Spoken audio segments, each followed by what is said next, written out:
नमस्कार भाई सभी को। आपका अपने YouTube चैनल राकेश विजन पर एक बार फिर से स्वागत है। और इस वीडियो में हम लुसेंट बुक की कंप्लीट इकोनॉमिक्स करेंगे।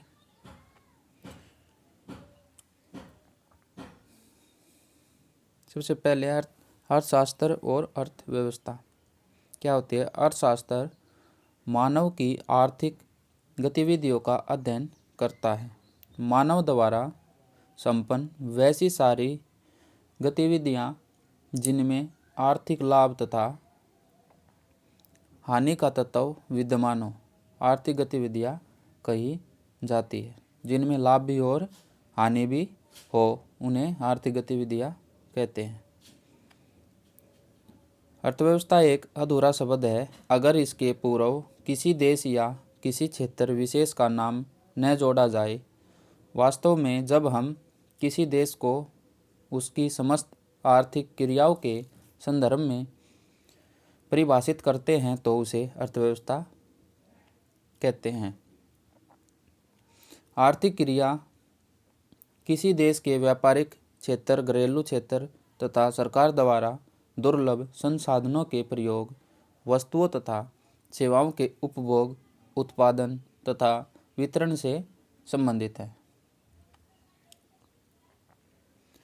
नेक्स्ट है अर्थव्यवस्था की परिभाषा क्या है। न्यून, मध्य तथा उच्च आय विश्व बैंक के वर्गीकरण के अनुसार प्रति व्यक्ति सकल राष्ट्रीय आय के आधार पर विश्व की अर्थव्यवस्थाओं को निम्न 4 भागों में बांटा गया है। सबसे पहले नीची आय वाली अर्थव्यवस्था, फिर नीची मध्य आय वाली, उच्च मध्य आय वाली और उच्च आय वाली। नीची आय वाली में प्रति व्यक्ति सकल राष्ट्रीय आय कितना है, ये यूएसए डॉलर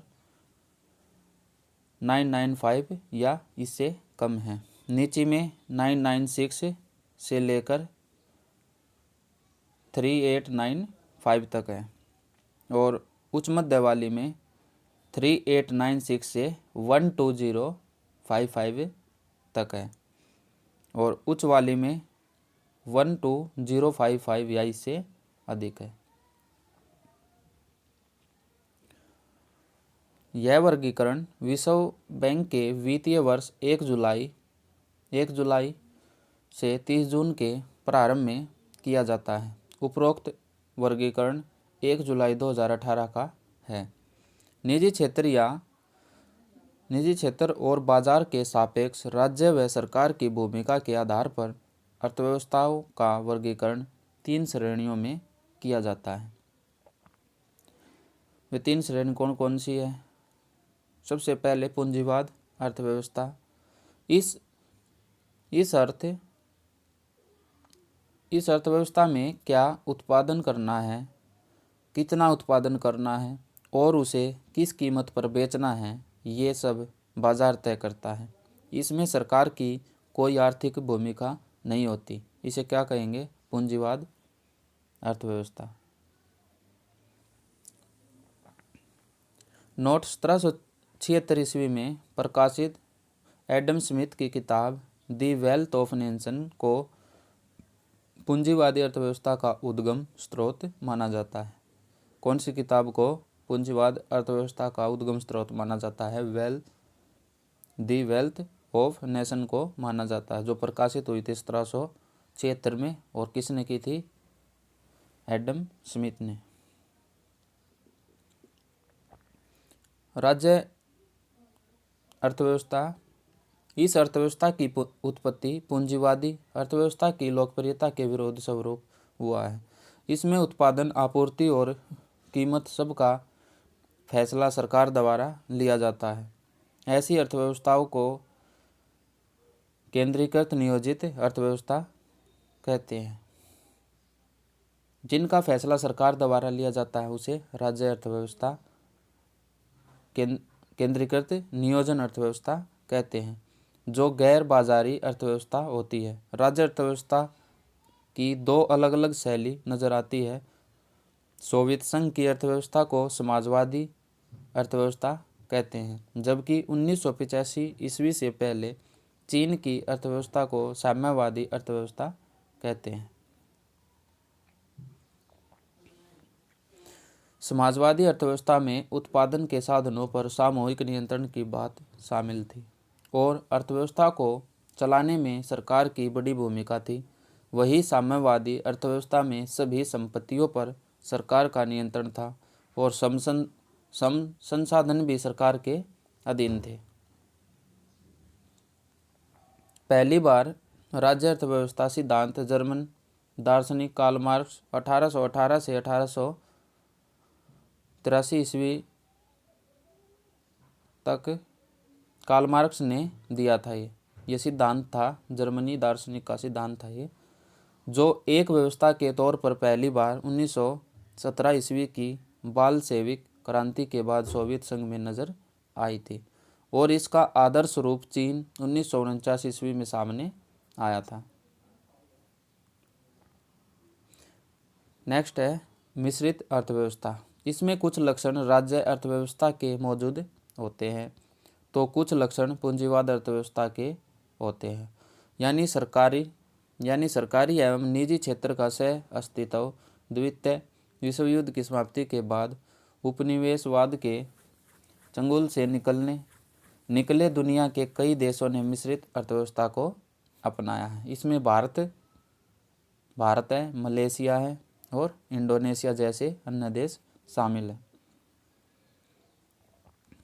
नोट है, केन्स ने सुझाव दिया था कि पूंजीवाद अर्थव्यवस्था को साम्यवादी अर्थव्यवस्था की ओर कुछ कदम बढ़ाना चाहिए, जबकि प्रोफेसर लॉन ने कहा कि समाजवादी अर्थव्यवस्था को पूंजीवादी अर्थव्यवस्था की ओर कुछ कदम भी बढ़ाना चाहिए। नेक्स्ट है बंद अर्थव्यवस्था। वह अर्थव्यवस्था है जिसमें न तो निर्यात होगा और न ही आयात होता है, यानी ऐसी व्यवस्था का शेष विश्व से कोई संबंध नहीं होता। अर्थव्यवस्था के स्रोत। मानव के वे तमाम क्रियाकलाप जो आय सृजन में सहायक होते हैं उन्हें आर्थिक क्रिया की संज्ञा दी गई है। आर्थिक क्रिया किसी देश के व्यापारिक क्षेत्र, घरेलू क्षेत्र तथा सरकार द्वारा दुर्लभ संसाधनों के प्रयोग, वस्तुओं तथा सेवाओं के उपभोग, उत्पादन तथा वितरण से संबंधित है। अर्थव्यवस्था की आर्थिक गतिविधियों को 3 श्रेणियों में बांटा गया है, जिन्हें अर्थव्यवस्था का क्षेत्रक कहा जाता है। इन्हीं 3 श्रेणियों को अर्थव्यवस्था का क्षेत्रक कहा जाता है, जैसे प्राथमिक क्षेत्र, द्वितीयक क्षेत्र और तृतीयक क्षेत्र। अर्थव्यवस्था का यह क्षेत्र प्रत्यक्ष रूप से पर्यावरण पर निर्भर होता है। इन गतिविधियों का संबंध भूमि, जल, वनस्पति और खनिज जैसे प्राकृतिक संसाधनों से है। कृषि, पशुपालन, मत्स्य पालन, खनन और उसके संबंध गतिविधियों को इसके अंतर्गत रखा जाता है। इसमें संलग्न श्रम की प्रकृति को रेड कॉलर जॉब के जरिए संकेतित किया जाता है। नेक्स्ट है द्वितीयक क्षेत्र। अर्थव्यवस्था का वह क्षेत्र जो प्राथमिक क्षेत्र के उत्पादों को अपनी गतिविधियों में कच्चे माल की तरह उपयोग करता है। जो प्राथमिक क्षेत्र के उत्पादों को अपनी गतिविधियों में कच्चे माल की तरह उपयोग करता है द्वितीयक क्षेत्र कहलाता है, जैसे लोहा इस्पात उद्योग, वस्त्र उद्योग, वाहन और इलेक्ट्रॉनिक्स आदि। वास्तव में इस क्षेत्र में विनिर्माण कार्य होता है, इस कारण ही इसे औद्योगिक क्षेत्र भी कहा जाता है।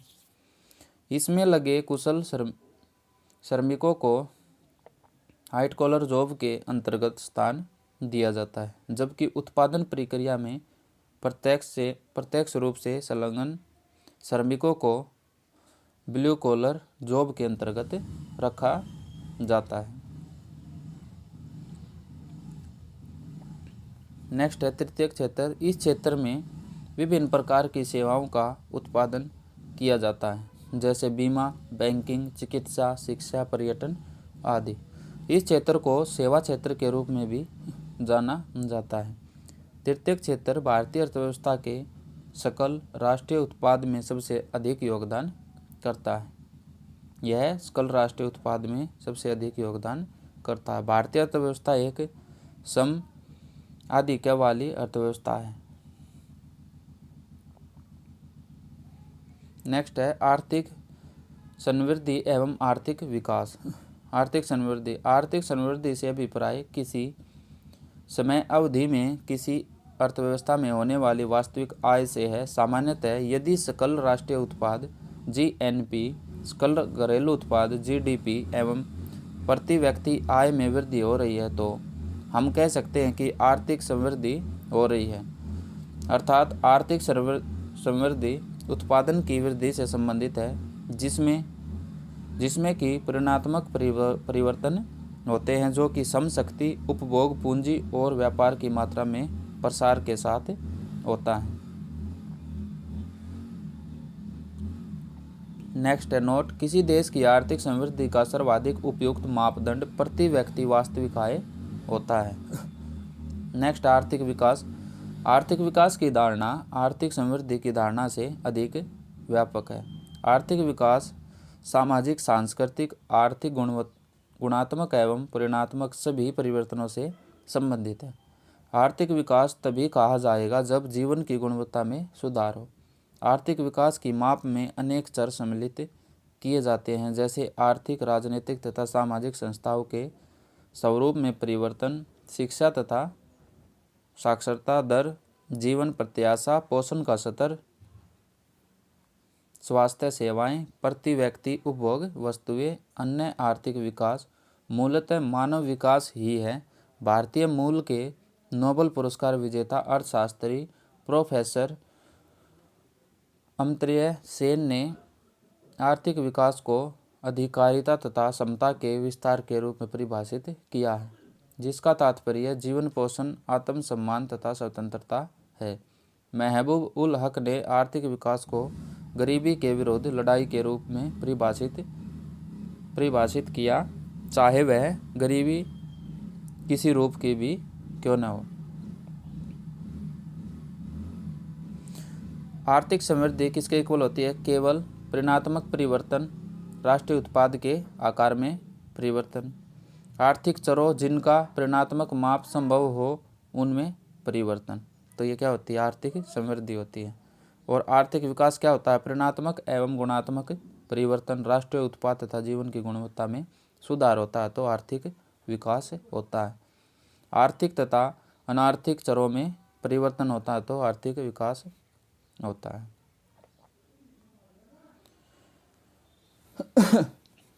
नेक्स्ट है किसी देश का आर्थिक विकास प्राकृतिक संसाधन, पूंजी, निर्माण एवं बाजार के आकार पर निर्भर करता है।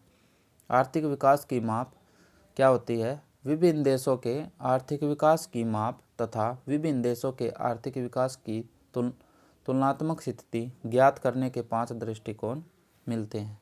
सबसे पहले आधारभूत आवश्यक प्रत्यागम, इसका प्रतिपादन विश्व बैंक ने किया था। ये 1 नंबर का क्वेश्चन एग्जाम में आ सकता है। आधारभूत आवश्यकता प्रत्यागम, इसका प्रतिपादन किसने किया था? विश्व बैंक ने किया था। जीवन की भौतिक गुणवत्ता निर्देशांक प्रत्यागम, इसका प्रतिपादन मॉरिस डेविड मॉरिस ने ओवरसीज डेवलपमेंट काउंसिल के कहने पर किया था। इस विधि में किसी भी देश के रहन सहन के स्तर यानी आर्थिक विकास की तुलना के लिए 3 आंकड़ों शिशु मृत्यु दर, वयस्क साक्षरता दर एवं 1 वर्ष आयु की जीवन प्रत्याशा के औसत मान का उपयोग किया जाता है। नेक्स्ट है नोट, जीवन की भौतिक गुणवत्ता निर्देशांक प्रत्यागम का अधिकतम मूल्य 100 रुपये होता है तथा न्यूनतम मूल्य 1 होगा। 100 की ओर बढ़ना उत्तम स्थिति का और 1 की ओर बढ़ना खराब स्थिति का परिचायक होता है। नेक्स्ट है क्रय शक्ति समता विधि। इस विधि का सबसे पहले प्रयोग सन 1993 ईस्वी में अंतर्राष्ट्रीय मुद्रा कोष ने किया और आजकल विश्व बैंक इसी विधि का प्रयोग विभिन्न देशों के रहन सहन के स्तर की तुलना के लिए कर रहा है। नोट है विश्व विकास रिपोर्ट 2014 ईस्वी के अनुसार 2012 ईस्वी में क्रय शक्ति क्षमता की दृष्टि से भारतीय अर्थव्यवस्था विश्व की तीसरी बड़ी अर्थव्यवस्था है। ये किसके अनुसार है? विश्व विकास रिपोर्ट 2014 के अनुसार है।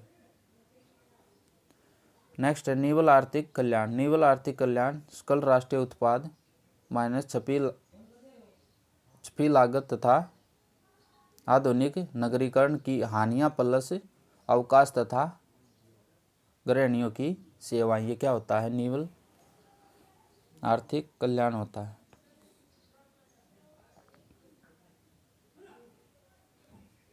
नेक्स्ट है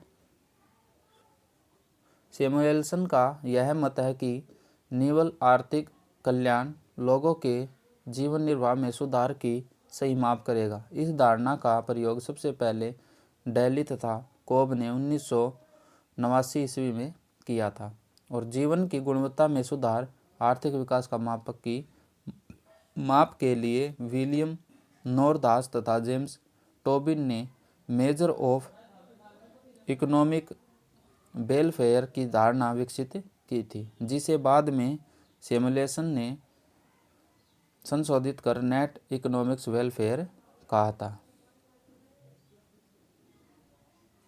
पहले इसे मेजर ऑफ इकोनॉमिक्स वेलफेयर कहा गया और बाद में इसे नेट इकोनॉमिक्स वेलफेयर कहा गया था।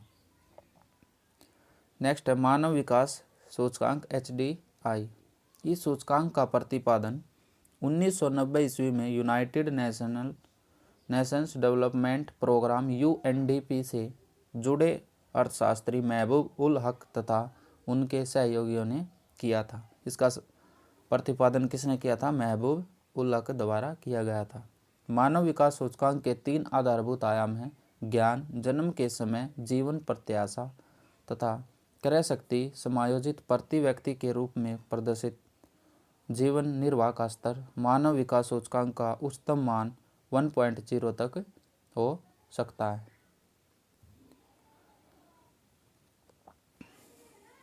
नोट: मानव विकास सूचकांक स्वास्थ्य, शिक्षा एवं आय के स्तर के आधार पर तैयार किया जाने वाला संयुक्त राष्ट्र विकास कार्यक्रम UNDP का सूचकांक है। मानव विकास रिपोर्ट 2018 क्या कहती है? मानव विकास सूचकांक के गुणात्मक मापन का प्रयास UNDP द्वारा 1990 ईस्वी से सतत रूप से जारी है, जिसे मानव विकास रिपोर्ट की संज्ञा दी जाती है। भारत की पहली मानव विकास रिपोर्ट अप्रैल 2002 में जारी किया गया था। राज्य स्तरीय मानव विकास रिपोर्ट जारी करने वाला प्रथम राज्य मध्य प्रदेश है। सबसे पहले ये किसने जारी की थी? मध्य प्रदेश ने जारी की थी। संयुक्त राष्ट्र विकास कार्यक्रम UNDP की वर्ष 2017 की मानव विकास रिपोर्ट 14 सितंबर 2018 को जारी की गई थी।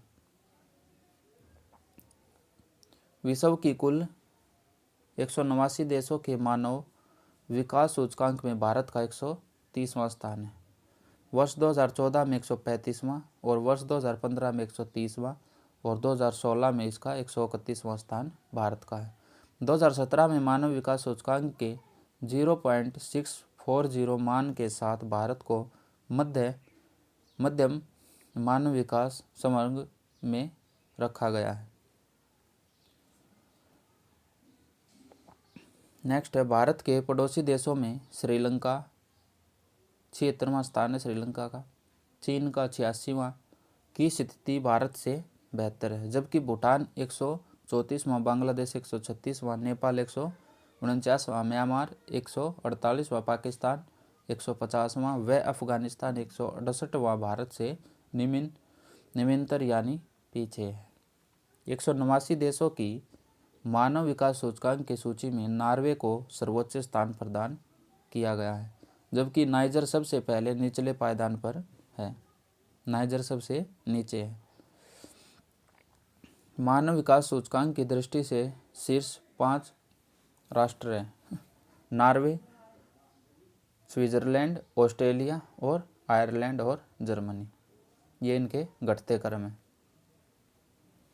मानव विकास सूचकांक की दृष्टि से निचले 5 देश 185वां बुरुंडी और 186वां चाड, 187वां दक्षिणी सूडान और 188वां केंद्रीय अफ्रीकी गणराज्य एवं अंतिम 189वां नाइजर है। मानव विकास सूचकांक 2018 की सूची में यूएसए 13वें स्थान पर, यूके 14वें स्थान पर तथा जापान 19वें स्थान पर है। ये 2018 के अनुसार है। मानव विकास सूचकांक मानव विकास के मामले में देशों की क्या स्थिति है। 0 से 0.550 से कम निम्न मानव विकास वाले देश होते हैं। 0.550 से 0.700 से कम मध्य मानव विकास वाले देश होते हैं।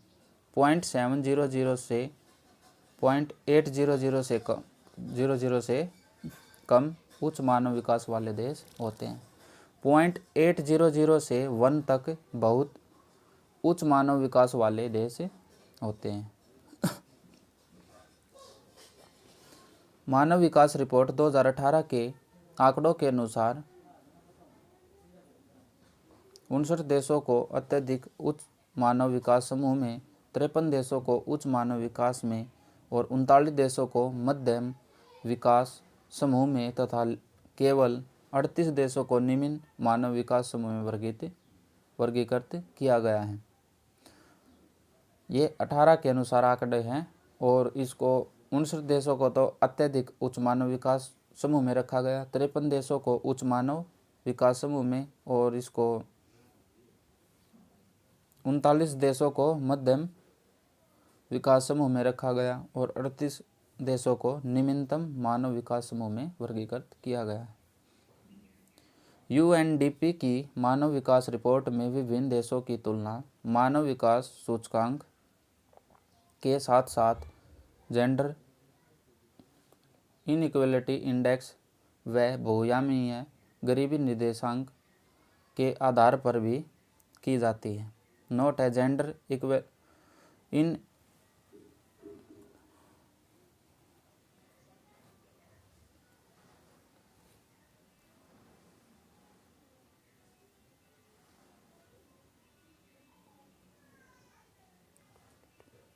नेक्स्ट है, जेंडर इनइक्वालिटी इंडेक्स के आकलन में मातृत्व मृत्यु दर व किशोर मृत्यु दर, महिला सशक्तिकरण, संसदीय सीटों में महिलाओं के प्रतिशत, माध्यम शिक्षा में सहभागिता एवं आर्थिक गतिविधियों को समाहित किया जाता है। लिंग मूलक असमानता सूचकांक 2017 में भारत को 160 देशों में 127वां स्थान दिया गया। किस में दिया गया? लिंग मूलक असमानता सूचकांक में भारत को 127वां स्थान दिया गया है 160 देशों में, जबकि पड़ोसी देशों में चीन को 36वां स्थान, म्यांमार को 106वां स्थान, श्रीलंका को 80वां और बांग्लादेश को 134वां व पाकिस्तान को 133वां स्थान है। मानव विकास रिपोर्ट 2010 में विकसित बहुआयामी गरीबी निर्देशांक को धारणा उपलब्धता प्रत्यागम पर आधारित है। यह गरीबी की माप का अत्यधिक व्यापक दृष्टिकोण है। यह उन्हीं 3 आयामों तथा स्वास्थ्य, शिक्षा, जीवन निर्वाह का स्तर पर आधारित है जो मानव विकास सूचकांक में लिए गए हैं। नेक्स्ट है खुशहाली।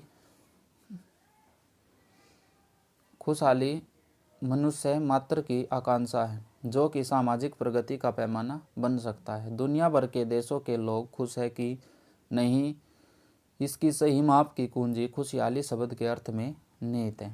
खुशहाली की माप के लिए संयुक्त राष्ट्र संघ का एक निकाय सस्टेनेबल डेवलपमेंट सॉल्यूशन नेटवर्क ने 2012 ईस्वी से विश्व खुशहाली रिपोर्ट का प्रकाशन किया है। इस रिपोर्ट में राष्ट्रों की खुशहाली की माप की जाती है जिसका मूल उद्देश्य है राष्ट्रों की लोक नीति का पथ प्रदर्शन करना।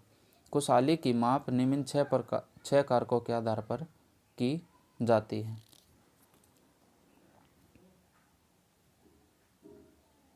ये 6 कारक कौन कौन से हैं? प्रति व्यक्ति जीडीपी, क्रय शक्ति तुल्यता के आधार पर, सामाजिक सहयोग के आधार पर, स्वस्थ जीवन प्रत्याशा के आधार पर जीवन विकल्पों के चयन की स्वतंत्रता, उदारता तथा भ्रष्टाचार का बोध। विश्व खुशहाली रिपोर्ट 2018। 14 मार्च 2018 को संयुक्त राष्ट्र महासभा के नेतृत्व में संयुक्त राष्ट्र निर्वहनीय विकास समाधान नेटवर्क द्वारा 6वीं विश्व खुशहाली रिपोर्ट 2018 जारी किया गया। विश्व खुशहाली रिपोर्ट 2018 की इस सूची में 156 सदस्य देशों को शामिल किया गया, जिसमें फिनलैंड विश्व का सबसे खुशहाल एवं बुरुंडी सबसे कम खुशहाल देश है 2018 के अनुसार। इस सूची में प्रथम पाँच स्थान पर आने वाले खुशहाल देश सबसे पहले फिनलैंड, नॉर्वे, डेनमार्क, आइलैंड और स्विट्जरलैंड। इस सूची में भारत 133वें स्थान पर है, जबकि गत वर्ष 2017 में भारत इस सूची में 122वें स्थान पर था। भारत के पड़ोसी देशों का रैंक पाकिस्तान 75वां और भूटान 97वां, नेपाल 101वां, बांग्लादेश 115वां, श्रीलंका 116वां स्थान था। इस सूची में विश्व के प्रमुख विकसित देशों का रैंक जर्मनी 15वां, अमेरिका 18वां, यूनाइटेड किंगडम 19वां और फ्रांस 23वां, सिंगापुर 34वां, जापान 54वां स्थान था। विश्व खुशहाली रिपोर्ट 2019 के अनुसार 20 मार्च 2019 को संयुक्त राष्ट्र महासभा के नेतृत्व में संयुक्त राष्ट्र निर्वहनीय विकास समाधान नेटवर्क द्वारा 7वीं विश्व खुशहाली रिपोर्ट 2019 जारी किया गया। विश्व खुशहाली रिपोर्ट 2019 की इस सूची में 156 सदस्य देशों को शामिल किया गया, जिसमें फिनलैंड विश्व का सबसे खुशहाल एवं दक्षिणी सूडान सबसे कम खुशहाल देश है।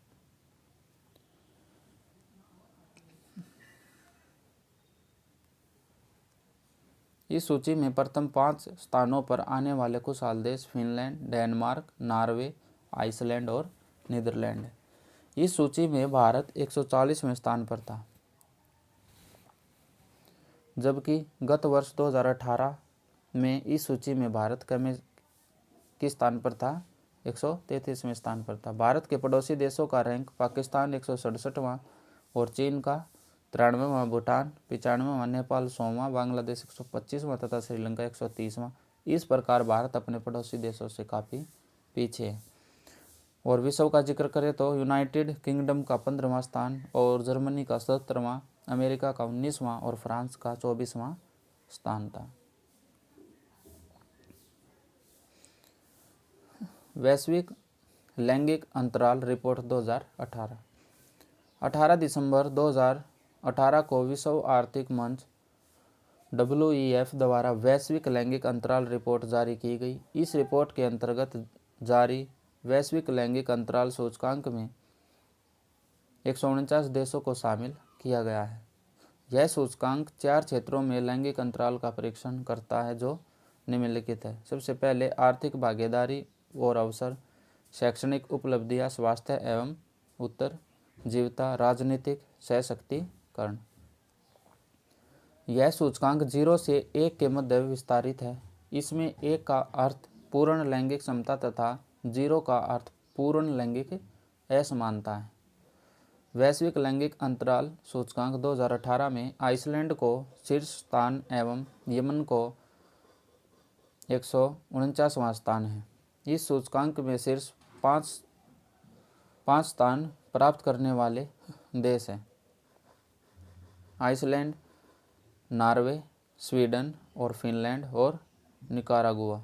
इस सूची में निचले क्रम के 5 देश हैं। यमन 149वां स्थान है, पाकिस्तान का 148वां और इराक का 147वां स्थान है, सीरिया का 156वां स्थान है तथा चाड का 145वां स्थान है। इस सूची में भारत को 108वां स्थान प्राप्त हुआ है। सूचकांक के विभिन्न क्षेत्रों में भारत की स्थिति इस प्रकार रही है। आर्थिक भागीदारी एवं अवसर 142वां स्थान, शैक्षणिक उपलब्धियों का स्थान 114वां स्थान और स्वास्थ्य एवं उत्तरजीविका में 147वां और राजनीतिक सशक्तिकरण में 19वां स्थान भारत का है। इस सूचकांक में भारत के पड़ोसी देशों में बांग्लादेश 48वां, म्यांमार 88वां, श्रीलंका 100वां, नेपाल 105वां स्थान प्राप्त कर भारत से बेहतर स्थिति में है। वहीं भूटान का जिक्र करें तो 122वां एवं पाकिस्तान 148वां स्थान पाकर भारत से पीछे है। इस सूचकांक में अगर विश्व के देशों का क्रम देखें तो फ्रांस का 12वां, जर्मनी का 14वां, यूनाइटेड किंगडम का 15वां और कनाडा का 16वां, स्विट्जरलैंड का 20वां और यूएसए का 51वां स्थान है। नेक्स्ट है राष्ट्रीय आय। भारत की राष्ट्रीय आय और प्रति व्यक्ति आय की गणना का प्रथम प्रयास दादा भाई नौरोजी ने वर्ष 1867-68 में किया था। नौरोजी के आकलन के अनुसार वर्ष 1868 में प्रति व्यक्ति आय 20 रुपये थी। एफ सिरास ने वर्ष 1911 में प्रति व्यक्ति आय 49 बताया है और स्वतंत्रता प्राप्ति से पूर्व इस दिशा में प्रथम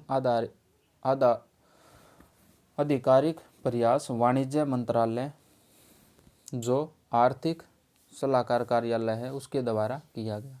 वर्ष 1949 ईस्वी में भारत सरकार द्वारा नियुक्त राष्ट्रीय आय समिति का अध्यक्ष पी.सी.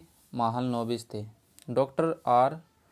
गाडगिल तथा वी.के.आर.वी. राव इस समिति के सदस्य थे। किसी भी अर्थव्यवस्था में एक वर्ष के दौरान उत्पादित अंतिम वस्तुओं तथा सेवाओं का मूल्य राष्ट्रीय आय कहलाता है। अंतिम वस्तु तथा सेवाओं का मूल्य क्या कहलाता है? राष्ट्रीय आय कहलाता है एक वर्ष में। भारत में राष्ट्रीय आय के आंकड़े वित्तीय वर्ष 1 अप्रैल से 31 मार्च पर आधारित है। भारत में सांख्यिकी विभाग के अंतर्गत केंद्रीय सांख्यिकी संगठन, जिसकी स्थापना मई 1951 ईस्वी में हुई, राष्ट्रीय आय के आकलन एवं प्रकाशन के लिए उत्तरदायी है। इस कार्य में राष्ट्रीय प्रतिदर्श सर्वेक्षण संगठन केंद्रीय सांख्यिकी संगठन की मदद करता है। साइमन कुजनेट्स को राष्ट्रीय आय लेखांकन का जन्मदाता माना जाता है, जिन्हें इसके लिए नोबेल पुरस्कार भी मिला है। इस राष्ट्रीय आय की लागत किसी अर्थव्यवस्था की आय यानी इसकी कुल उत्पादित वस्तुओं और सेवाओं के मूल्य की गणना या तो साधन लागत पर की जा सकती है या फिर बाजार लागत पर की जा सकती है। नेक्स्ट है साधन लागत, फैक्टर कॉस्ट। यह मूलतः निवेश की कई लागत होती है जिसे उत्पादक उत्पादन प्रक्रिया के दौरान लगाता है, जैसे पूंजी की लागत, ऋणों पर ब्याज, कच्चा माल, श्रम, किराया, बिजली आदि। अर्थात किसी वस्तु या सेवा के उत्पादन में उपभोग या प्रयुक्त उत्पादक कारकों के संपूर्ण मूल्य को साधन लागत कहा जाता है। इन वस्तुओं एवं सेवाओं के उत्पादक उत्पादन के दौरान इन कारकों के लागत का आंकलन करते हैं। इसके बाद उस वस्तु या सेवा का मूल्य निर्धारित किया जाता है। नोट है, साधन लागत में सरकार को भुगतान किए गए कर को शामिल नहीं किया जाता है। साधन लागत में सरकार को भुगतान किए गए कर को शामिल नहीं किया जा सकता है, क्योंकि यह प्रत्यक्ष तौर पर उत्पादन प्रक्रिया में शामिल नहीं होता है, परंतु कोई अनुदान प्राप्त की जाती है तो उसे साधन लागत में शामिल किया जा सकता है।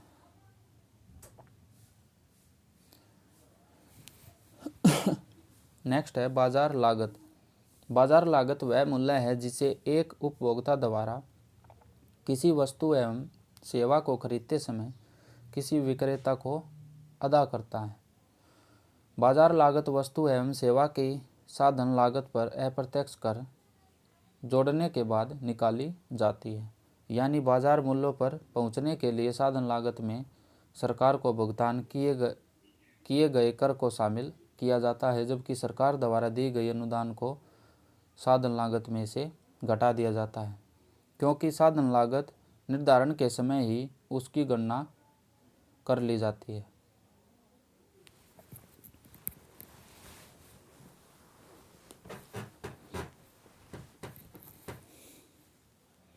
नेक्स्ट है मूल्यवर्धन की धारणा।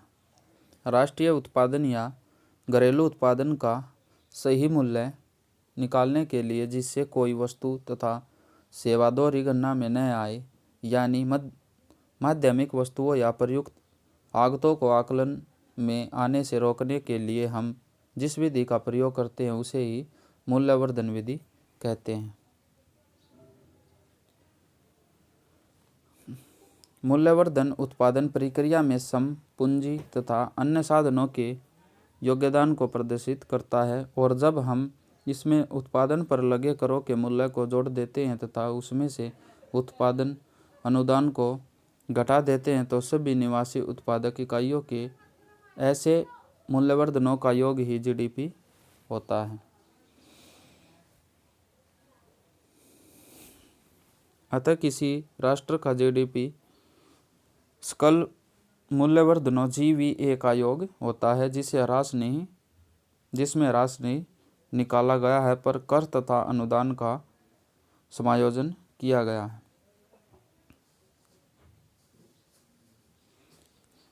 भारत आधिकारिक तौर पर राष्ट्रीय आय की गणना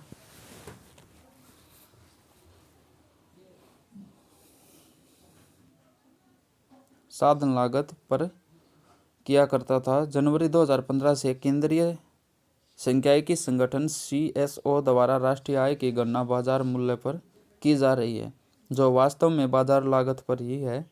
सकल मूल्य वर्धन में उत्पाद करों को शामिल करने के बाद बाजार मूल्य ज्ञात होता है। उत्पाद कर केंद्र एवं राज्यों के अप्रत्यक्ष कर हैं। उत्पाद कर केंद्र एवं राज्यों के क्या है? अप्रत्यक्ष कर हैं। चालू एवं स्थिर कीमतों पर राष्ट्रीय आय। फर्स्ट है चालू कीमतों पर राष्ट्रीय आय। जब राष्ट्रीय आय को प्रचलित बाजारों मूल्यों पर मापा जाता है तो उसे चालू कीमतों पर राष्ट्रीय आय कहते हैं। चालू कीमतों पर राष्ट्रीय आय को मौद्रिक आय भी कहते हैं। नेक्स्ट है स्थिर कीमतों पर राष्ट्रीय आय। स्थिर कीमतों पर राष्ट्रीय आय से अभिप्राय एक लेखा वर्ष के दौरान एक राष्ट्र के सामान्य नागरिकों द्वारा उत्पादित समस्त अंतिम वस्तुओं एवं सेवाओं के उस मौद्रिक मूल्य से जिसे किसी आधार वर्ष के मूल्यों पर मापा जाता है। इसे वास्तविक राष्ट्रीय आय कहा जाता है। किसी देश के आर्थिक विकास का सही सूचक स्थिर कीमत पर राष्ट्रीय आय होता है। नोट प्रचलित बाजार मूल्यों पर प्रति व्यक्ति आय में से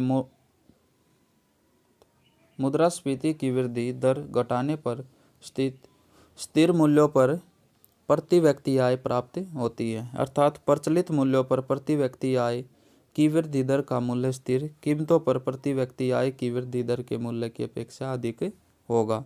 यह अंतर मुद्रास्फीति की दर के मूल्य के बराबर होता है। किसी भी देश के राष्ट्रीय आय में निम्न को शामिल नहीं किया जाता: मध्यवर्ती वस्तुओं के मूल्य को, पुरानी वस्तुओं के मूल्य को, घरेलू सेवाओं तथा कार्य को,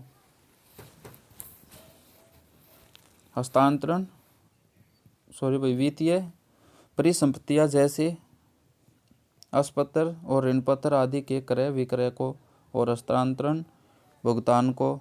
इसमें पेंशन, वजीफा, लॉटरी जीतना को और विदेशों से प्राप्त उपहार को शामिल नहीं किया जाता।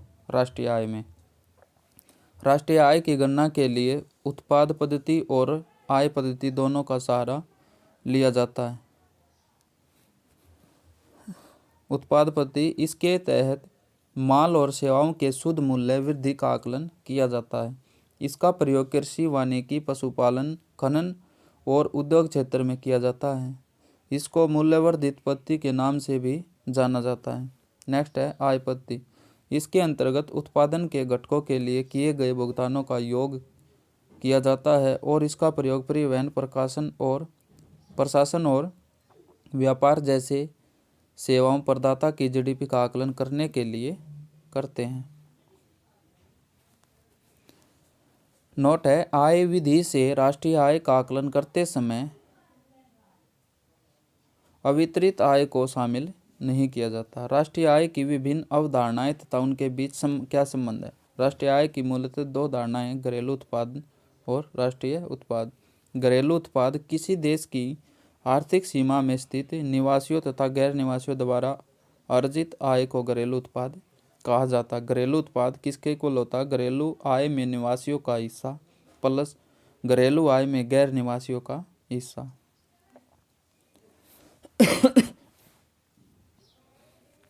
नेक्स्ट है राष्ट्रीय उत्पाद किसी देश की आर्थिक सीमा के भीतर तथा बाहर निवासियों द्वारा अर्जित आय को राष्ट्रीय उत्पाद या सकल राष्ट्रीय उत्पाद कहते हैं। राष्ट्रीय उत्पाद किसके इक्वल होता है? घरेलू आय माइनस शेष विषय को भुगतान की गई साधन आय प्लस शेष विषय से प्राप्त की गई साधन आय या घरेलू आय माइनस शेष विषय से निवल प्राप्ति।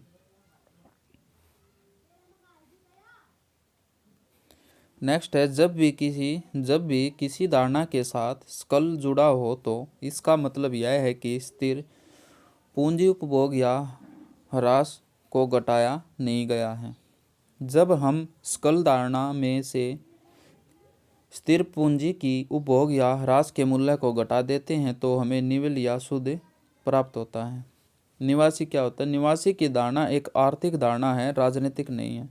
यह आवश्यक नहीं है कि निवासी उस देश का नागरिक भी हो। एक निवासी वह व्यक्ति है जिसके आर्थिक हित का केंद्र बिंदु वह आर्थिक या घरेलू क्षेत्र होता है जिसके संबंध में हम बात कर रहे हैं। राष्ट्रीय आय की दो धारणाएं, घरेलू उत्पादन तथा राष्ट्रीय उत्पादन के अतिरिक्त शेष सभी धारणाएं इन्हीं का प्रतिरूप है या इन्हीं पर आधारित है। राष्ट्रीय आय से संबंधित विभिन्न धारणाओं को निम्न रूप से व्यक्त कर सकते हैं। सकल घरेलू उत्पाद किसी देश की घरेलू सीमा के भीतर स्थित निवासी उत्पादक तथा गैर निवासी उत्पादक इकाइयों द्वारा एक वर्ष में उत्पादित सभी वस्तुओं और सेवाओं का अंतिम मौद्रिक मूल्य सकल घरेलू उत्पाद कहलाता है। दूसरे शब्दों में हम कह सकते हैं कि एक लेखा वर्ष में एक देश की घरेलू सीमा में सभी उद्यमियों चाहे वह निवासी हो या अनिवासी द्वारा की गई सकल मूल्य वृद्धि को सकल घरेलू उत्पाद कहा जाता है। इसका आंकलन राष्ट्रीय एवं निजी उपभोग, सकल निवेश, सरकारी एवं व्यापार शेष के योगफल द्वारा भी किया जाता है। किसी देश की आर्थिक वृद्धि की सर्वाधिक उपयुक्त माप सकल घरेलू उत्पाद जीडीपी होती है। सकल घरेलू उत्पाद जीडीपी के उपयोग किस किस तरह होते हैं? जीडीपी में होने वाले वार्षिक प्रतिशत परिवर्तन ही किसी अर्थव्यवस्था की वृद्धि दर है। यह परिमाणात्मक दृष्टिकोण है। इसके आकार से देश की आंतरिक शक्ति का पता चलता है, लेकिन इससे उत्पादों एवं सेवाओं की गुणवत्ता का पता नहीं चलता है। अंतर्राष्ट्रीय मुद्रा कोष एवं विश्व बैंक की ओर से सदस्य देशों का तुलनात्मक विश्लेषण इसी के आधार पर किया जाता है। साधन लागत पर सकल घरेलू उत्पाद किसी वस्तु या सेवा के उत्पादन में उपभोग या प्रयुक्त उत्पादक कारकों के संपूर्ण मूल्य को साधन लागत कहा जाता है। साधन लागत में सरकार को भुगतान किए गए कर को शामिल नहीं किया जाता है क्योंकि यह प्रत्यक्ष तौर पर उत्पादन प्रक्रिया में शामिल नहीं होता है, परंतु यदि कोई अनुदान प्राप्त की जाती है तो उसे साधन लागत में शामिल किया जाता है। ये पीछे भी पढ़ा था। नेक्स्ट है CSO द्वारा फरवरी 2015 में जारी निर्देश के अनुसार अब साधन लागत पर व्यक्त जीडीपी राष्ट्रीय आय को नहीं प्रदर्शित करेगी। बाजार मूल्य पर घरेलू उत्पाद, सकल घरेलू उत्पाद। बाजार मूल्य वह मूल्य है जिसे एक उपभोक्ता द्वारा खरीदते समय किसी विक्रेता को सौंपा जाता है। बाजार मूल्य पर पहुंचने के लिए साधन लागत में संसार को भुगतान किए गए कर को शामिल किया जाता है, जबकि सरकार द्वारा दी गई अनुदान को साधन लागत में से घटा दिया जाता है। नेक्स्ट है ये यहाँ पर घटा दिया गया। सकल राष्ट्रीय उत्पाद, किसी अर्थव्यवस्था में जीएनपी उस आय को कहते हैं जो जीडीपी में विदेशी से होने वाली आय को जोड़कर प्राप्त किया जाता है। दूसरे शब्दों में सकल राष्ट्रीय उत्पाद एक वर्ष की अवधि में एक देश के सामान्य नागरिकों द्वारा देश की घरेलू सीमा के अंदर या बाहर उत्पादित की गई अंतिम वस्तुओं और सेवाओं के सकल मूल्य से है। यदि एक्स देशवासियों द्वारा विदेशों में अर्जित आय हो व एम विदेशियों द्वारा देश में अर्जित आय हो तो GNP equal to GDP plus X minus M हो जाएगा। बंद अर्थव्यवस्था के अंतर्गत X minus M equal to 0 होगा और जीएनपी इक्वल टू जीडीपी हो जाएगा। नेक्स्ट है, भारत के मामले में विदेशों से होने वाली आय के बदले हानि होती है, अतः भारत का जीएनपी हमेशा जीडीपी से कम रहता है। साधन लागत पर सकल राष्ट्रीय उत्पाद, साधन लागत पर सकल राष्ट्रीय उत्पाद से आशय उस राष्ट्रीय उत्पाद से है जिसका मूल्य उत्पादन क्रिया में प्रयुक्त साधन को प्राप्त आय के आधार पर ज्ञात किया जाता है। साधन लागत के अंतर्गत हम कर्मचारियों का पारिश्रमिक, ब्याज, निगम लाभ, ह्रास आदि को सम्मिलित करते हैं। बाजार मूल्य पर सकल राष्ट्रीय उत्पाद, किसी वर्ष के दौरान निवासी उत्पादक इकाइयों द्वारा आर्थिक सीमा के अंदर तथा बाहर सभी अंतिम वस्तुओं एवं सेवाओं का बाजार मूल्य ही बाजार मूल्य पर सकल राष्ट्रीय उत्पाद कहलाता है। जब साधन लागत पर सकल राष्ट्रीय उत्पाद में परोक्ष व्यापारिक कर जोड़ देते हैं और सरकार द्वारा दी जाने वाले अनुदान को घटा देते हैं तो हमें बाजार मूल्य ज्ञात होता है। जैसे GDP FC equal to GNP MP minus परोक्ष कर प्लस अनुदान। जीएनपी के विभिन्न उपयोग, सकल राष्ट्रीय आय के आधार पर अंतर्राष्ट्रीय मुद्रा कोष आईएमएफ दुनिया के देशों की रैंकिंग तय करता है। इसके आधार पर आईएमएफ देशों को उनकी क्रय शक्ति क्षमता या तुल्यता के आधार पर रैंक तय करता है।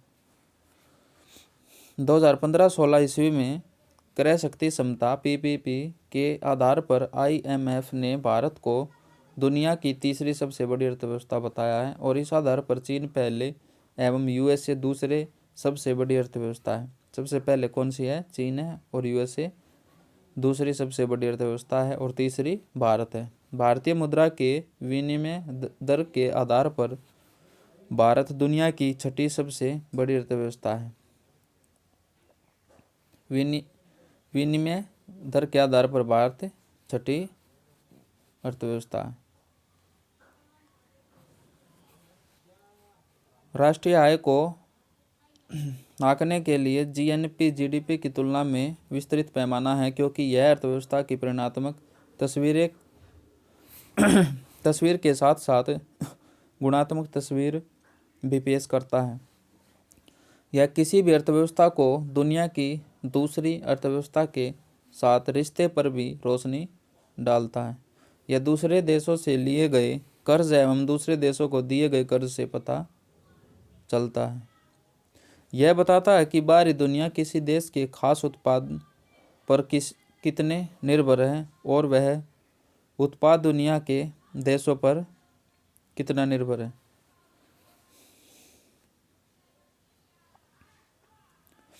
नेक्स्ट है, बाजार मूल्य पर व्यक्त जीडीपी तथा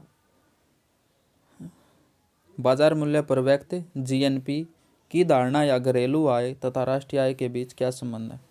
देश के भीतर गैर निवासियों द्वारा अर्जित आय घरेलू उत्पाद या आय की गणना में शामिल किया जाता है, लेकिन राष्ट्रीय उत्पाद या आय की गणना में शामिल नहीं किया जाता है। इसी प्रकार देश के निवासी इकाइयों द्वारा देश की आर्थिक सीमा के बाहर अर्जित आय घरेलू उत्पाद या आय में सम्मिलित नहीं किया जाता है, लेकिन राष्ट्रीय उत्पाद या आय में सम्मिलित किया जाता है।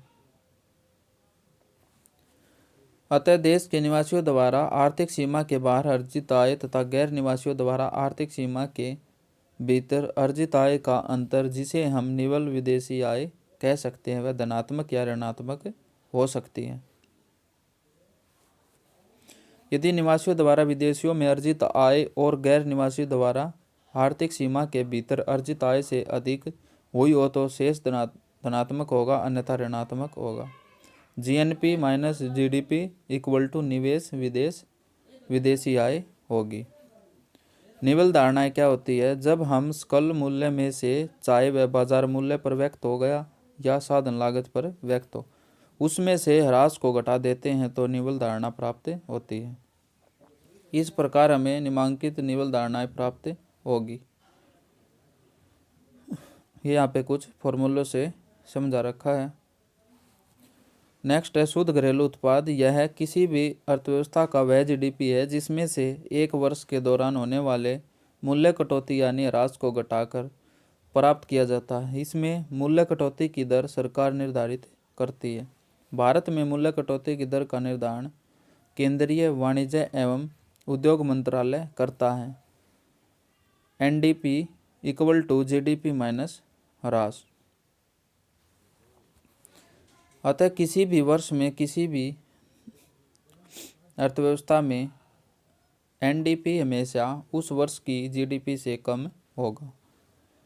एनडीपी का प्रयोग, इसका इस्तेमाल घिसावट के चलते होने वाले ह्रास को समझने के लिए किया जाता है।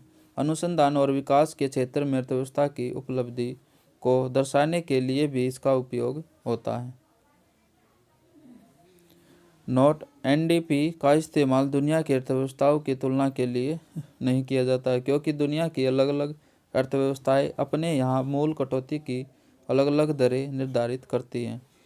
शुद्ध राष्ट्रीय उत्पाद: सकल राष्ट्रीय उत्पाद में से मूल्य कटौती को घटाने के बाद जो आय बचती है उसे ही किसी अर्थव्यवस्था का शुद्ध राष्ट्रीय उत्पाद कहते हैं। NNP equal to GNP minus ह्रास। NNP equal to GDP plus विदेशों से होने वाली आय माइनस मूल्य कटौती होती है। एनएनपी के विभिन्न प्रयोग: यह किसी भी अर्थव्यवस्था की राष्ट्रीय आय है। यह किसी भी देश के आय को आकलित करने का सबसे अच्छा तरीका है। जब एनएनपी को देश की कुल आबादी से भाग देते हैं तो उससे उस देश की प्रति व्यक्ति आय का पता चलता है। यह प्रति व्यक्ति आय सालाना आय होती है। कर छूट एवं राष्ट्रीय आय संबंध: अप्रत्यक्ष कर और अनुदान को एक साथ रखने पर भारत की राष्ट्रीय आय को आकलित करने का सूत्र क्या है? साधन लागत पर राष्ट्रीय आय equal to NNP MP minus अप्रत्यक्ष कर प्लस अनुदान। राष्ट्रीय आय लेखा के आधार वर्ष एवं विधि में संशोधन: 30 जनवरी 2015 को जारी विज्ञप्ति के अनुसार सीएसओ ने राष्ट्रीय लेखाओं के आधार पर आधार वर्ष को 2004-5 से संशोधित करके 2011-12 कर दिया। इस विज्ञप्ति में राष्ट्रीय आय संबंधी नई श्रृंखला में एक अन्य महत्वपूर्ण धारणात्मक परिवर्तन जीडीपी के आकलन के संबंध में किया गया। नई श्रृंखला में अब साधन लागत पर सकल घरेलू उत्पाद का आकलन धारणा को हटा दिया गया है तथा बाजार मूल्य पर सकल घरेलू उत्पाद को ही जीडीपी के रूप में स्वीकार किया गया है। सीएसओ की नई धारणा के अनुसार जीडीपी की गणना के लिए क्षेत्रवार सकल मूल्यवर्धन के अनुमान के लिए साधन लागत के बजाय मूल कीमतों को प्रयोग में लाया जाएगा। मूल कीमत इक्वल टू क्रेता से प्राप्त कीमत माइनस उत्पाद पर कर प्लस अनुदान होता है। नेक्स्ट है साधन लागत पर जीवीए किसी कर को सम्मिलित नहीं करता तथा किसी अनुदान को नहीं छोड़ता। बाजार मूल्य पर जीडीपी उत्पाद व उत्पादन करों को सम्मिलित करता है, वह उत्पाद तथा उत्पादन अनुदान को सम्मिलित नहीं करता है।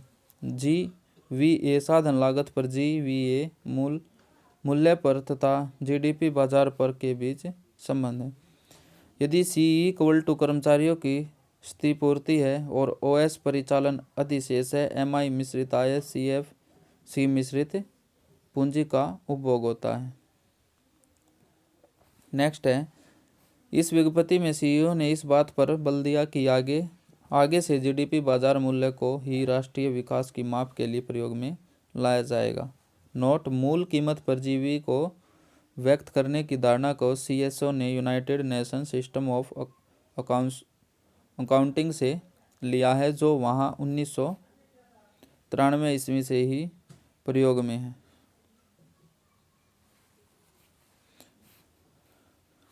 भारत में राष्ट्रीय आय का अनुमान। भारत में राष्ट्रीय आय के अनुमान के संबंध में उत्पादन आय व्यय विधि का मिश्रित प्रयोग किया जाता है।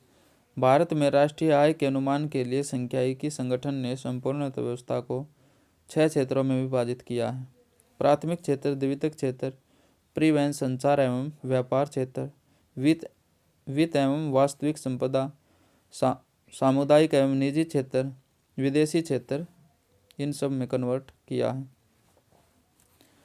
प्राथमिक क्षेत्र से प्राप्त लगभग संपूर्ण आय की गणना उत्पादन विधि के द्वारा होती है। कुल राष्ट्रीय आय में प्राथमिक क्षेत्र का लगभग 30% है। विदेशों से शुद्ध साधन आय संबंधी आंकड़े रिजर्व बैंक ऑफ इंडिया द्वारा प्रकाशित तथा तैयार किए जाते हैं। भारत में पूंजी निर्माण संबंधी आंकड़े सीएसओ द्वारा तैयार किए जाते हैं, आरबीआई द्वारा नहीं किए जाते। एनएनआई किसी वर्ष में बाजार मूल्य पर व्यक्त जीडीपी है, जिसमें सीएफसी कर्मचारियों की निवल क्षतिपूर्ति तथा शेष विषयों से प्राप्त संपत्ति आय को समायोजित किया गया है, उनका योग है। सकल राष्ट्रीय आय में ह्रास को घटा दे तो एनएनआई ज्ञात होगी, जिसे हम राष्ट्रीय आय कहते हैं।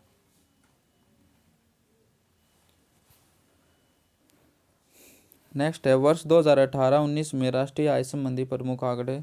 2011-12 के स्थिर मूल्यों पर आकलन।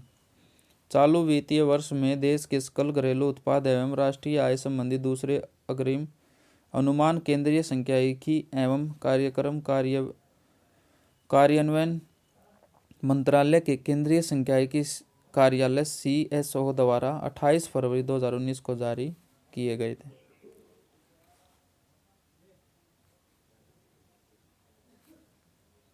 नेक्स्ट है सीएसओ के 26 फरवरी 2019 के दूसरे अग्रिम आकलन में वित्तीय वर्ष 2019 में वास्तविक घरेलू उत्पाद 141 लाख रुपये करोड़ अनुमानित है। इससे पूर्व 2017-18 में स्थिर मूल्यों पर सकल घरेलू उत्पाद 131.80 लाख करोड़ रुपये था। 2018-19 में जीडीपी में वृद्धि 7.0% रहने का अनुमान लगाया गया था, जबकि पहले अग्रिम अनुमानों में यह वृद्धि 7.2% अनुमानित थी। वर्ष 2018-19 में जीडीपी में वृद्धि 6.8% रही है।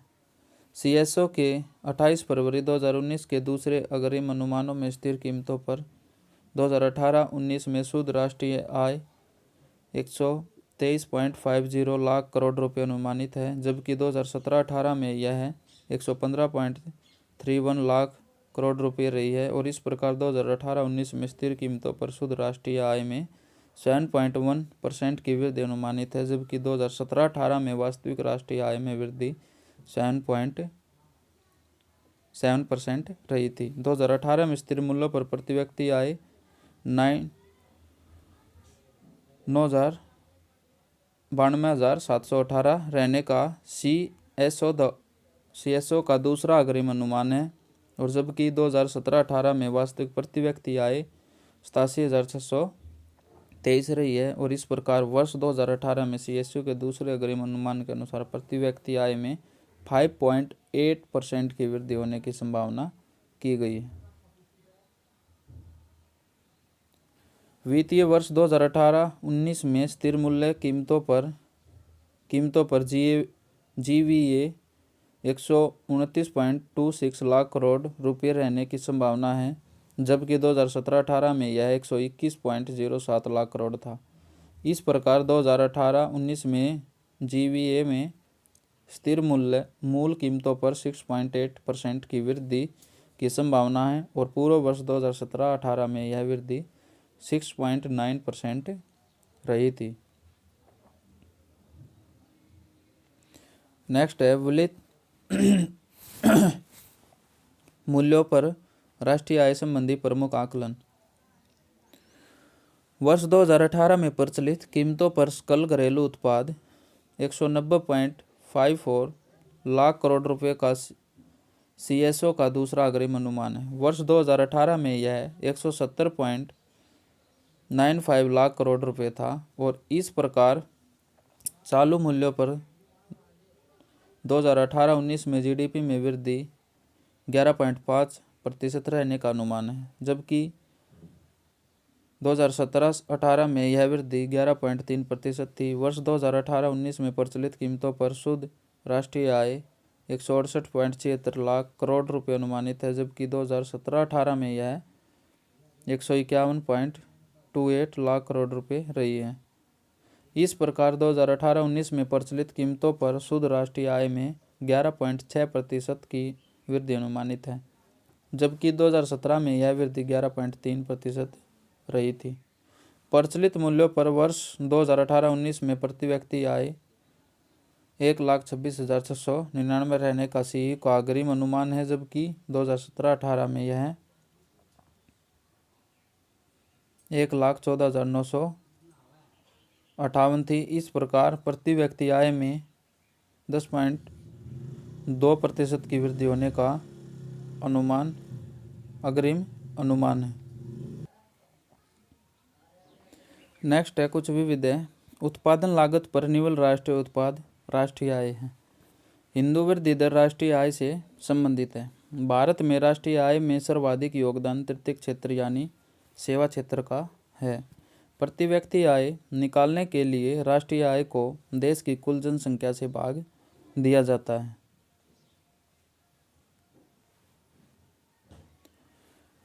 भारत के सकल घरेलू उत्पाद में विभिन्न क्षेत्रों के योगदान का ह्रासमान क्रम सबसे पहले सेवा होता है, फिर उद्योग, फिर कृषि होता है।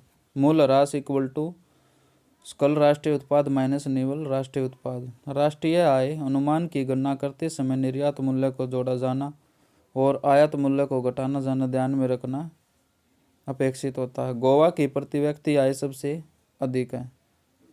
ड्रेन का सिद्धांत का प्रतिपादन दादा भाई नारोजी ने किया था। किसी देश की आर्थिक वृद्धि की सर्वाधिक उपयुक्त माप सकल घरेलू उत्पाद है।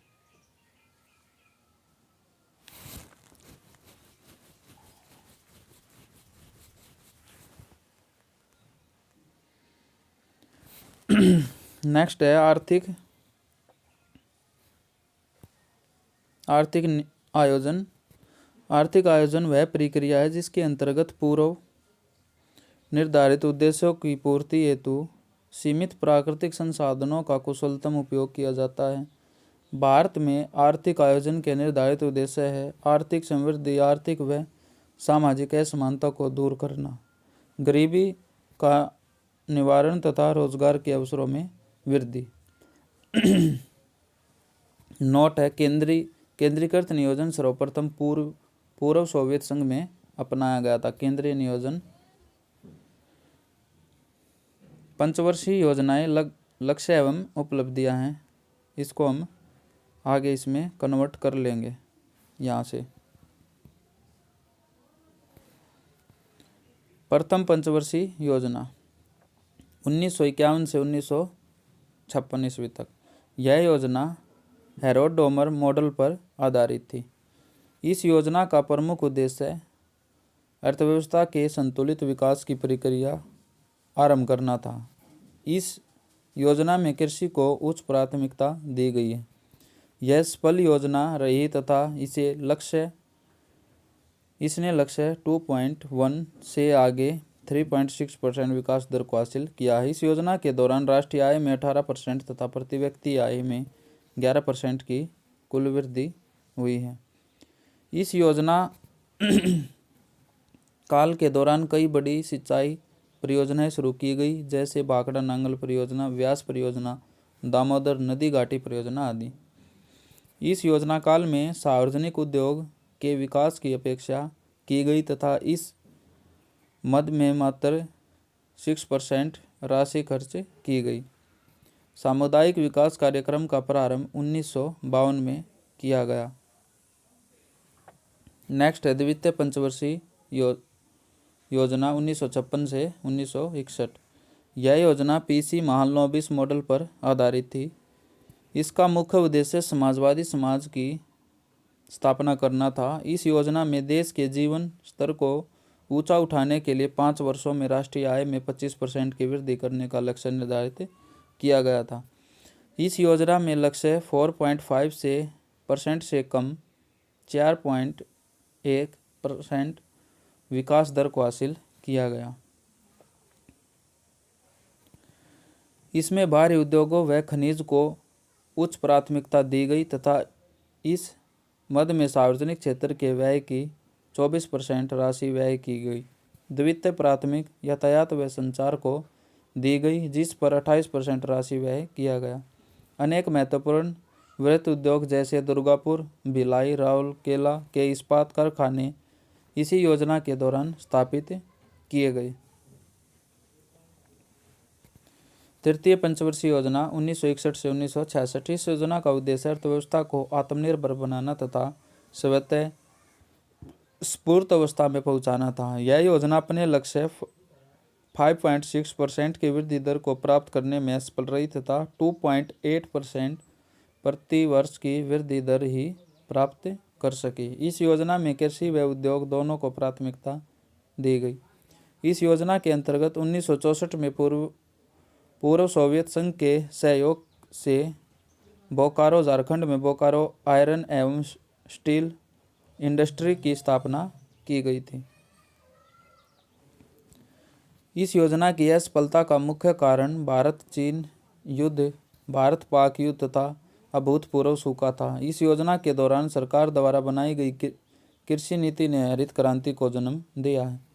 भारत में हरित क्रांति के जनक कृषि वैज्ञानिक MS स्वामीनाथन को कहा जाता है।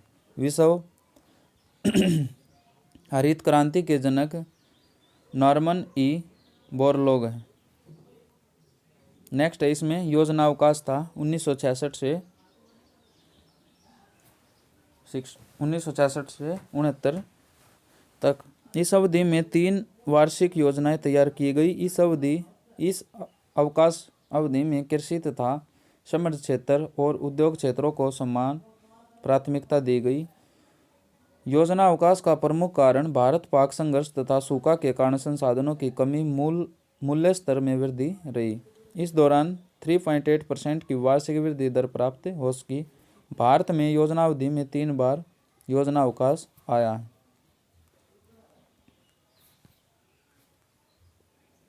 नेक्स्ट है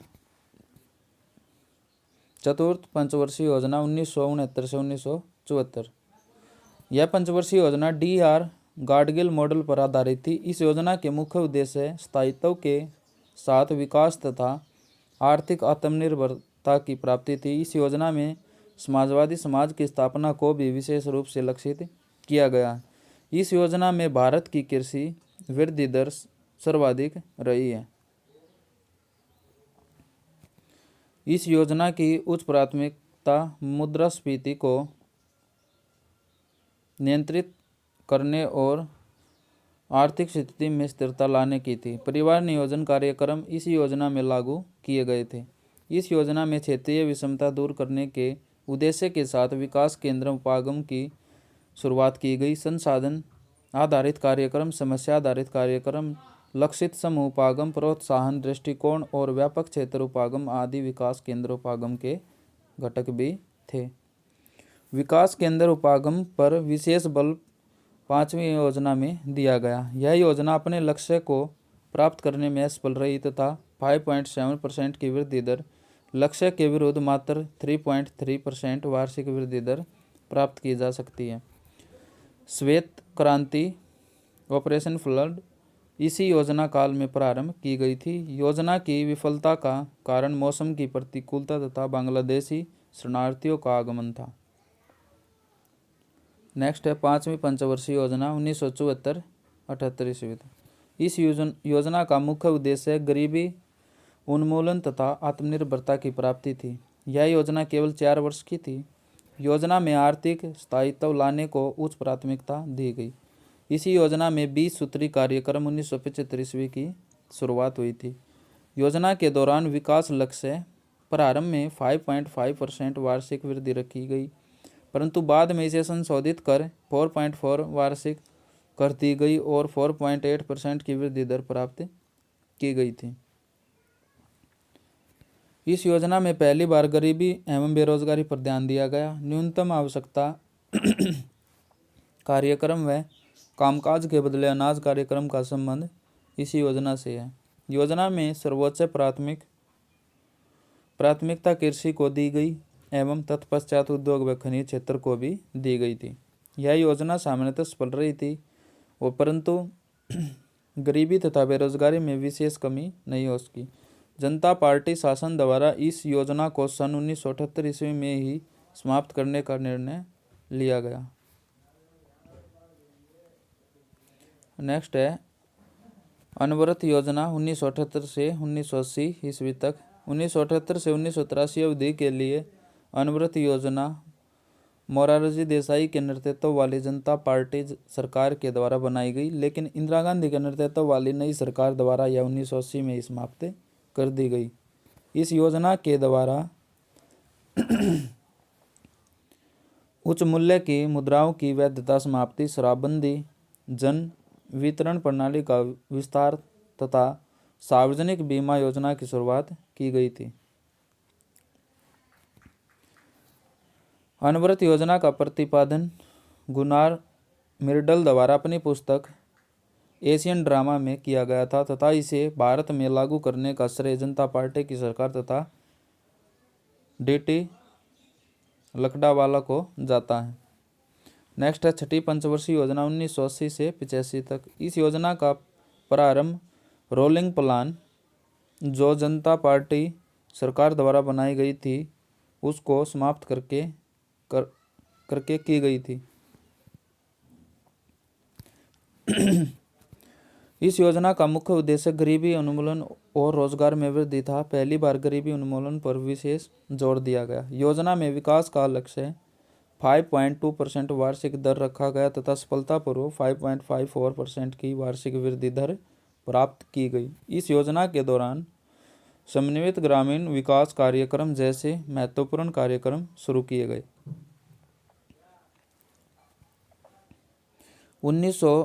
7वीं पंचवर्षीय योजना 1985 से 90। यह योजना जॉन डब्ल्यू मिलर मॉडल पर आधारित थी। इसके प्रमुख उद्देश्य समग्र रूप से उत्पादकता को बढ़ाना तथा रोजगार के अधिक अवसर जुटाना, साम्य एवं न्याय पर आधारित सामाजिक प्रणाली की स्थापना, सामाजिक एवं आर्थिक असमानताओं को प्रभावी रूप से कम करना तथा देश तकनीकी विकास के लिए सुदृढ़ आधार तैयार करना, भोजन, काम और उत्पादन का नारा इस योजना में दिया गया था।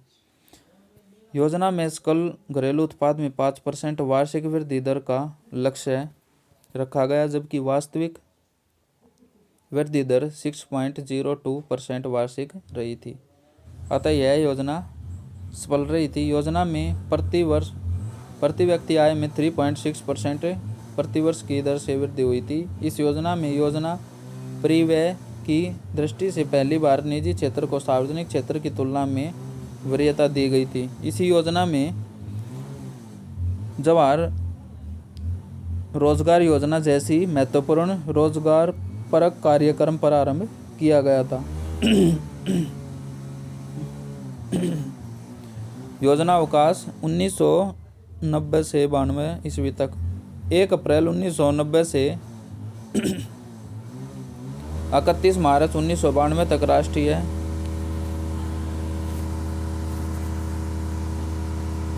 राष्ट्रीय अस्थिरता एवं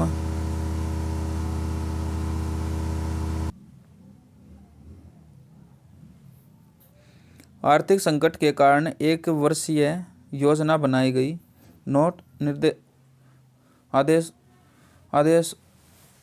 आदेशात्मक योजना में सरकारी तंत्र अर्थव्यवस्था के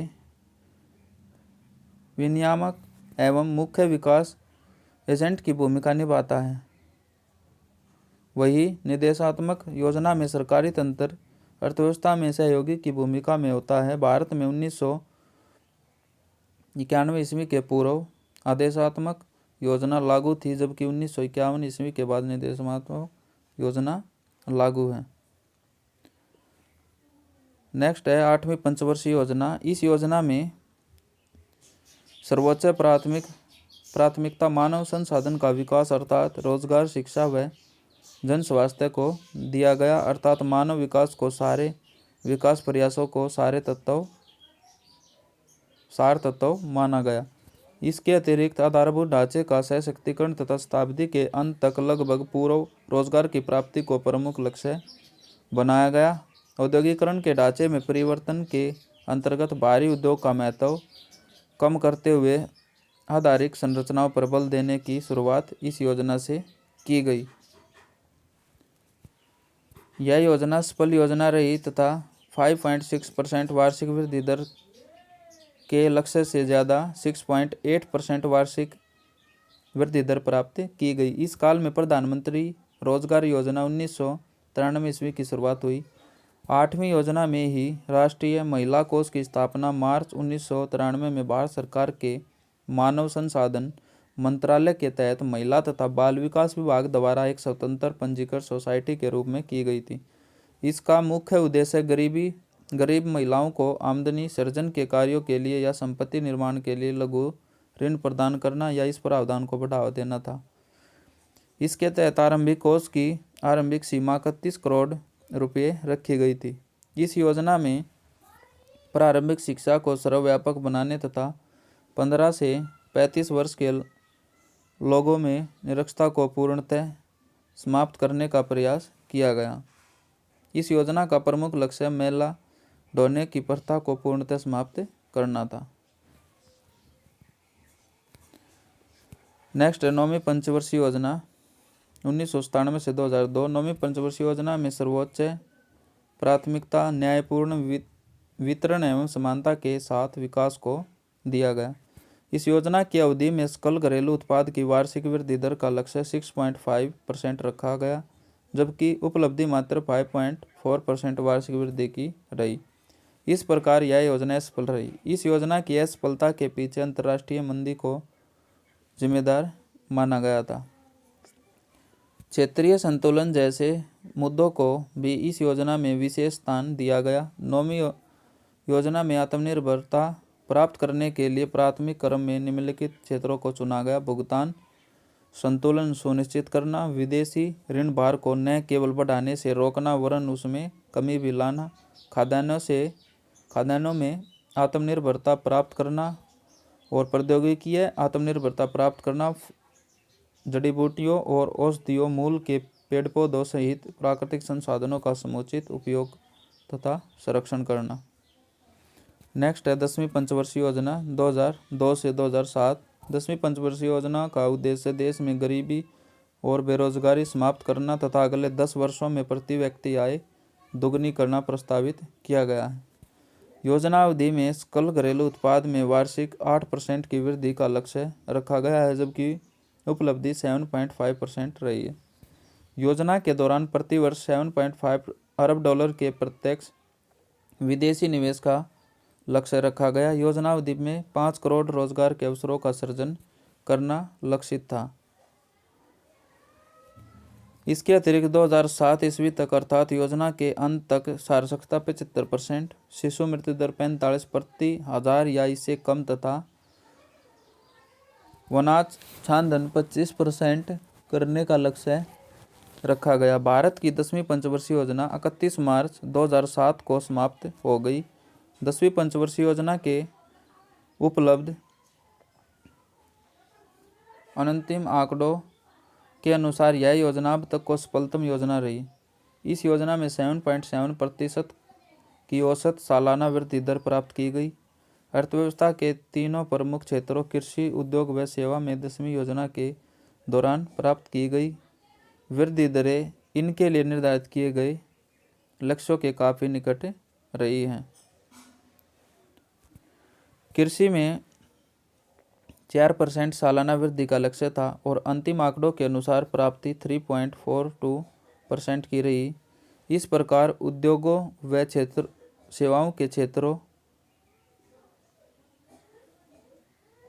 क्षेत्रों में क्रमशः 8.90% व 9.40% वार्षिक वृद्धि का लक्ष्य था और अंतरिम आंकड़ों के अनुसार प्राप्ति क्रमशः 8.74% व 9.30% की रही है। सकल घरेलू बचतें जीडीपी के 23.31% रखने का लक्ष्य था, जबकि वास्तविक उपलब्धि लक्ष्य से कहीं अधिक जीडीपी का 26% रही थी। योजना काल में मुद्रास्फीति की दर औसतन 5% रखने का लक्ष्य था, जबकि वास्तव में यह 5.02% रही थी। 11वीं पंचवर्षीय योजना 2007 से 2012। 11वीं पंचवर्षीय योजना 1 अप्रैल 2007 से प्रारंभ हो गई। इस पंचवर्षीय योजना का मुख्य लक्ष्य तीव्रतम एवं समावेशी विकास था। 11वीं योजना सकल घरेलू उत्पाद की औसत संवृद्धि वृद्धि दर 8.3% रही। इस प्रकार सर्वाधिक वृद्धि दर 11वीं योजना में रही। ऊंची दर की दृष्टि से इसके बाद 10वीं योजना रही थी। 11वीं पंचवर्षीय योजना में कृषि उद्योग और सेवा क्षेत्र की विकास दर के लिए क्रमशः 4.1%, 10.5%, 9.9% का लक्ष्य निर्धारित किया गया, जबकि उपलब्धियां क्रमशः 3.3%, 6.6% एवं 9.8% रही थी। 11वीं पंचवर्षीय योजना में शिक्षा के लिए विशेष वस्तु थीम अनिवार्य प्रारंभिक शिक्षा था।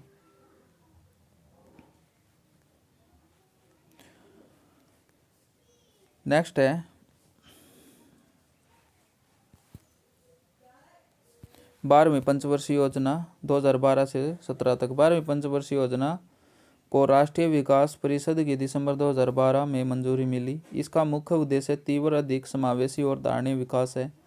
भारत की 12वीं पंचवर्षीय योजना का प्रारंभ 1 अप्रैल 2012 से हो गया। 12वीं योजना के लक्ष्य निम्न है। वार्षिक विकास दर का मुख्य लक्ष्य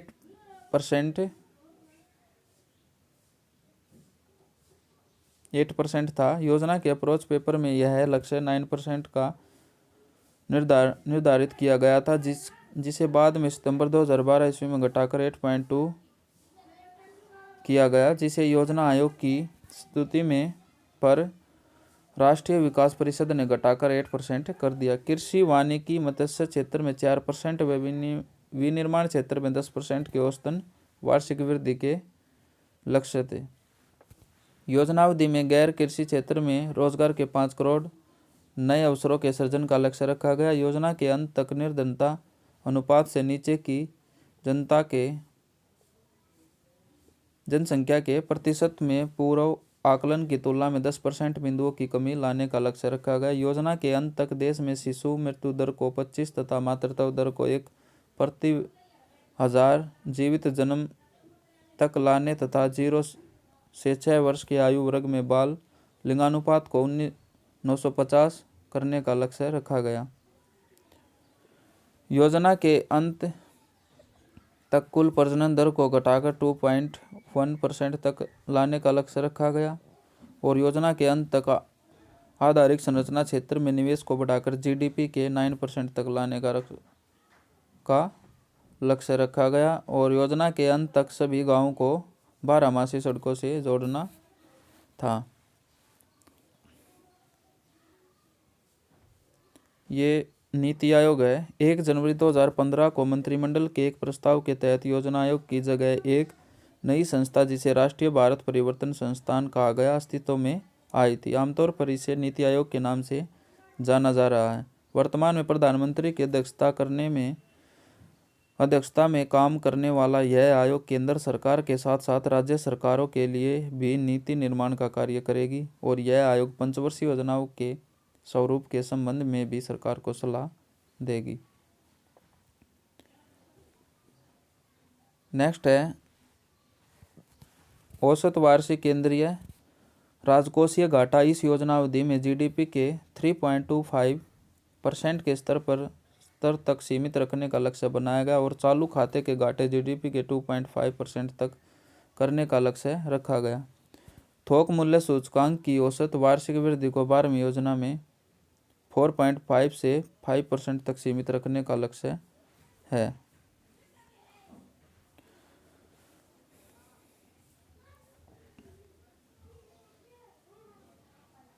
नेक्स्ट है केंद्रीय आयोजना व्यय 12वीं पंचवर्षीय योजना में जीडीपी का 4.02% है।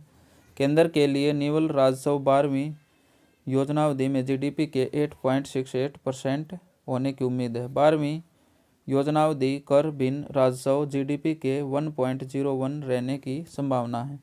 आयोजन भिन्न व्यय जीडीपी का 8.9% अनुमानित है और 12वीं पंचवर्षीय योजना के दौरान 2004-05 ईस्वी के मूल्यों पर सकल घरेलू बचत दर 33.6% एवं निवेश दर 38.8% का लक्ष्य रखा गया है।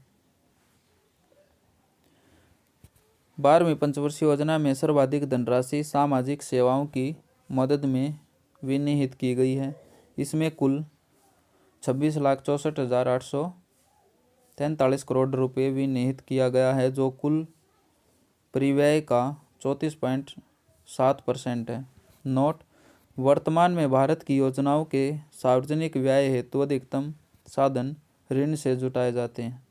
ऋणों के अंतर्गत बाजार ऋण, अल्पावधि ऋण, विदेशी सहायता, लघु बचतों की एवरेज में जारी प्रतिभूतियों, राज्य भविष्य निधियां, पूंजीगत प्राप्तियों के उधार एवं अन्य देयताएं आते हैं। बजट 2016-17 ईस्वी में उधार एवं अन्य देयताएं का हिस्सा 21% है। तो आज के लिए इतना ही भाई, मिलते हैं अगली वीडियो में, तब तक के लिए धन्यवाद।